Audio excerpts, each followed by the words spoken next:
Assalamualaikum warahmatullahi wabarakatuh. Perkenalkan, kami dari kelompok 7 akan mempresentasikan implementasi metode CNN untuk klasifikasi data pinjaman. Perkenalkan, kelompok kami, saya Engza Brila Sarah, NIM 150, Tirta Arya, NIM 107, Rosida, NIM 120, Arsil, NIM 133, Cakra, NIM 153. Untuk datasetnya kita memakai dataset loan approval, sumbernya dari Kaggle. Dataset ini sekumpulan data nasabah untuk mengklasifikasi persetujuan pinjaman data pada nasabah. Kelas targetnya output yang dihasilkan yaitu klasifikasi status persetujuan pinjaman ya atau tidak.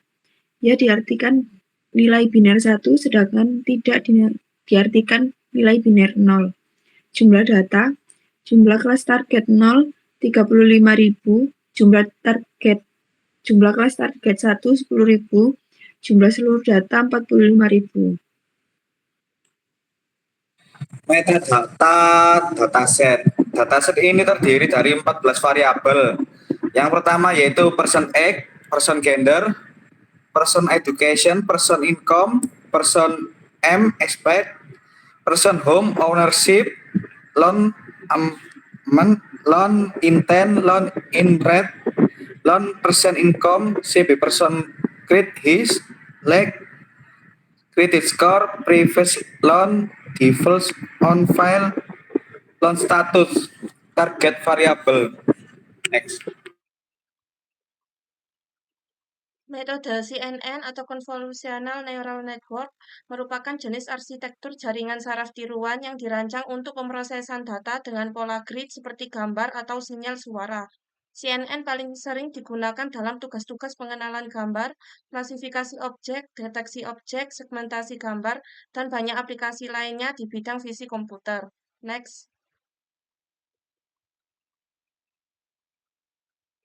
Tahapan implementasi. Yang pertama ada import library, 2 pra pemrosesan data, 3 arsitektur CNN, 4 kompilasi model, 5 pelatihan model, 6 evaluasi model, 7 visualisasi hasil, 8 prediksi baru. Next. Program implementasi metode CNN akan kami jelaskan di Google Colab.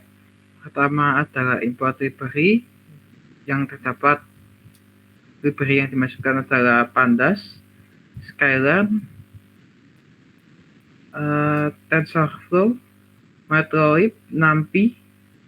Yang kedua adalah memasukkan data modelnya. Ini yang digunakan adalah Loan CSV. Lalu untuk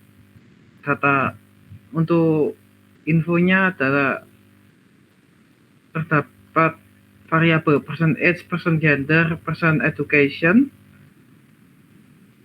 person age dengan data type float, person gender dengan data type object, person education dengan data type object, person income dengan float, person EMP EXP dengan integer, person home ownership dengan objek, loan EMT dengan float, loan intent dengan data type object, loan intent rate dengan float, loan person income dengan float, CB person credit his rank dengan float, credit score dengan integer, previous loan default on file dengan objek, loan status dengan integer. Berikut adalah contoh datanya. Dengan selanjutnya, untuk memisahkan fitur X dan label Y. Pertama, mengambil semua kolom kecuali kolom terakhir sebagai fitur, lalu mengambil kolom terakhir sebagai label. Selanjutnya, menyesuaikan label agar dimulai dari 0. Selanjutnya, mengisi nilai yang hilang dengan rata-rata kolom. Select only numeric column for input. Lalu merubah fit and transform on numeric column only, lalu create a copy, avoid modifying the original data frame. Selanjutnya menormalisasi data, lalu select only numeric feature for scaling. Jika membutuhkan, if you need to keep the original data frame structure. Baik, selanjutnya yaitu split data. Split data memisahkan data. Train test split membagi data menjadi pelatihan dan pengujian dengan random state 42 untuk konsistensi. Yang kedua, calculate the number of class. NP unique label Y menghitung kelas unik dan len menentukan jumlah kelas. One hot encoding to categorical mengkonversi label menjadi vektor one hot untuk pelatihan dan pengujian cocok untuk model deep learning. Selanjutnya CNN model.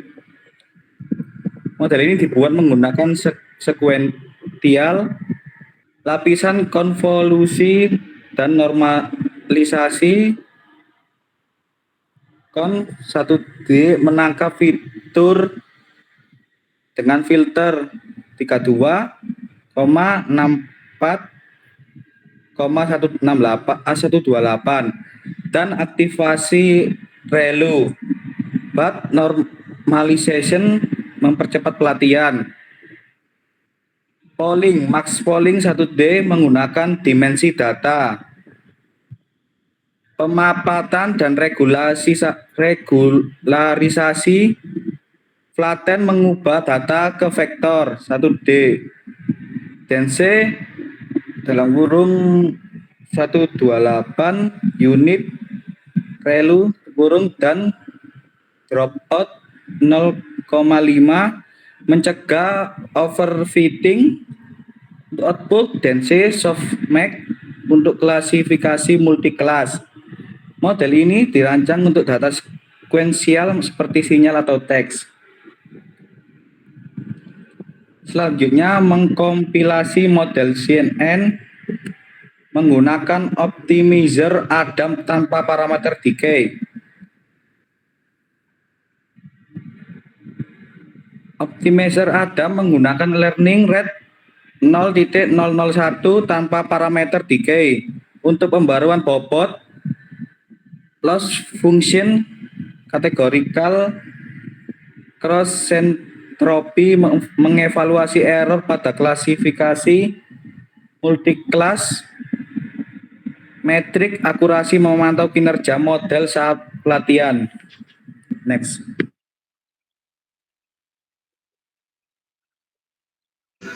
Selanjutnya adalah arsitektur CNN yang ditampilkan menggunakan model .summary. Pada tabel berikut terdapat kolom layer, kolom output, dan kolom parameter. Pada baris pertama terdapat convolution satu dimensi, yaitu menciptakan lapisan kernel dengan output 32 fitur. Kemudian output yang dihasilkan yaitu NaN 8,32 dengan menggunakan parameter 128. Selanjutnya yaitu batch normalization _2 yang bertugas untuk menormalkan output dari lapisan convolution sebelumnya. Output yang dihasilkan yaitu NaN 8,32 dengan menggunakan parameter 128. Selanjutnya yaitu max polling satu dimension, yaitu lapisan max polling ini mengurangi panjang dimensi dan mengambil nilai maksimum dengan output yang dihasilkan yaitu NaN 4,32 dengan parameter 0. Selanjutnya yaitu convolution satu dimensi ketiga dengan output yang dihasilkan yaitu NaN 4,64 dengan parameter 6,288. Selanjutnya yaitu batch normalization yang ketiga, sama, yaitu digunakan untuk menormalkan output pada convolution sebelumnya dengan output yang dihasilkan 0,4,64 dengan parameter 256. Selanjutnya yaitu max polling satu dimensi 1 dengan output yang dihasilkan 0,2,64 dengan parameter 0. Selanjutnya yaitu convolution satu dimensi keempat dengan output yang dihasilkan 0,2,128 dengan parameter 24.704. Selanjutnya yaitu batch normalization yang sama digunakan untuk menormalkan output dengan output yang dihasilkan 0,2,128 dengan parameter 512. Untuk max polling yang kedua, output yang dihasilkan 0,1,128 dengan parameter 0. Selanjutnya itu ada flatten. Flatten digunakan untuk mengubah output yang berdimensi 3 dimensi menjadi vektor 1 dimensi dengan panjang output yang dihasilkan 0,128 dengan parameter 0. Selanjutnya adalah dense, yaitu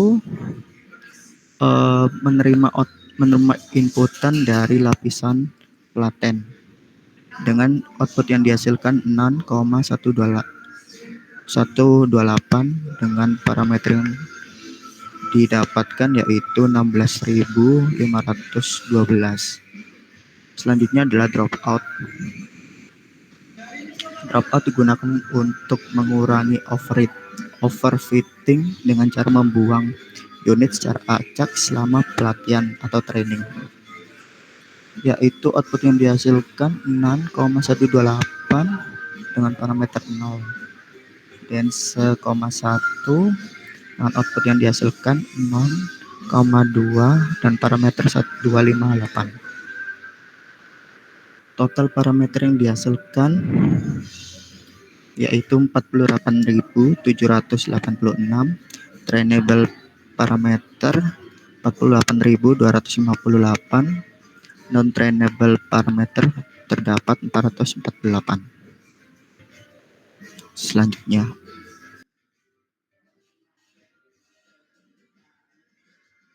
Selanjutnya evaluasi model CNN. Di sini ada beberapa tahapan. Yang pertama melatih model pada data pelatihan, yang kedua evaluasi model pada data uji, yang ketiga memprediksi hasil pada data uji, yang keempat membuat confusion matrix, yang kelima memvisualisasikan confusion matrix, yang keenam menambahkan nilai pada sel confusion matrix, yang ketujuh menambahkan label dan judul.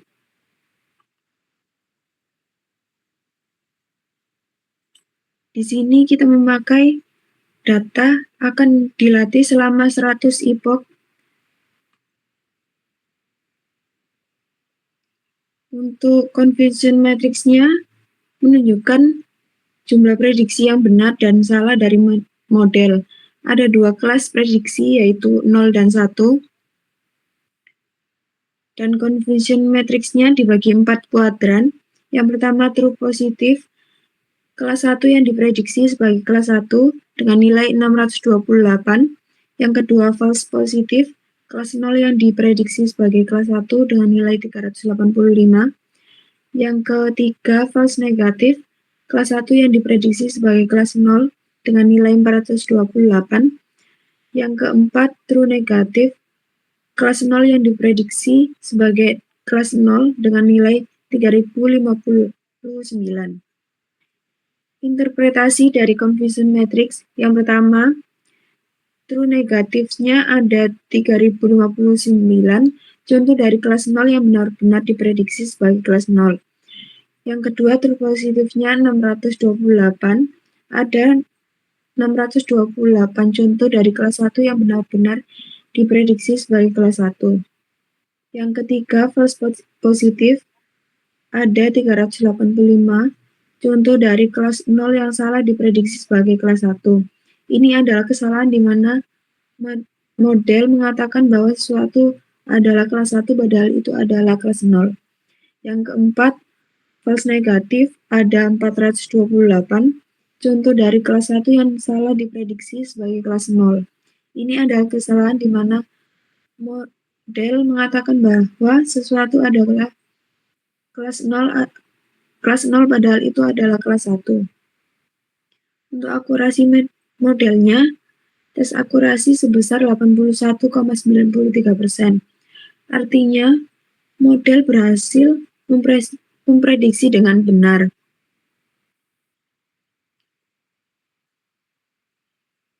Kesimpulannya, yang pertama, false positif yang relatif tinggi sebesar 385 yang menunjukkan bahwa model lebih cenderung memprediksi kelas 1 daripada kelas 0. Meskipun sebenarnya itu adalah kelas 0. Yang kedua, false negatif yang cukup tinggi sebesar 428 menunjukkan bahwa model sering salah mengklasifikasi kelas 1 sebagai kelas 0. Secara keseluruhan, model bekerja cukup baik, namun ada peluang untuk meningkatkan prediksi, terutama dalam hal mengurangi kesalahan pada false positif dan false negatif. Next. Berikutnya adalah plot akurasi dan kerugian model. Gambar yang ditampilkan adalah dua grafik model loss. Garis biru, train mewakili nilai kerugian loss pada data pelatihan atau training. Garis oranye atau tes mewakili nilai kerugian loss pada data pengujian, testing, atau validation. Untuk observasi, yang pertama data pelatihan atau train loss. Garis biru menunjukkan penurunan loss yang stabil dan konsisten. Nilai loss awal sekitar 0,27 dan terus menurun menuju 0,23 di akhir pelatihan. Ini menunjukkan bahwa model belajar dengan baik data pelatihan karena loss semakin berkurang. Yang kedua, data pengujian atau test loss. Garis oranye menunjukkan nilai loss pada data pengujian yang relatif lebih tinggi dibandingkan trend loss.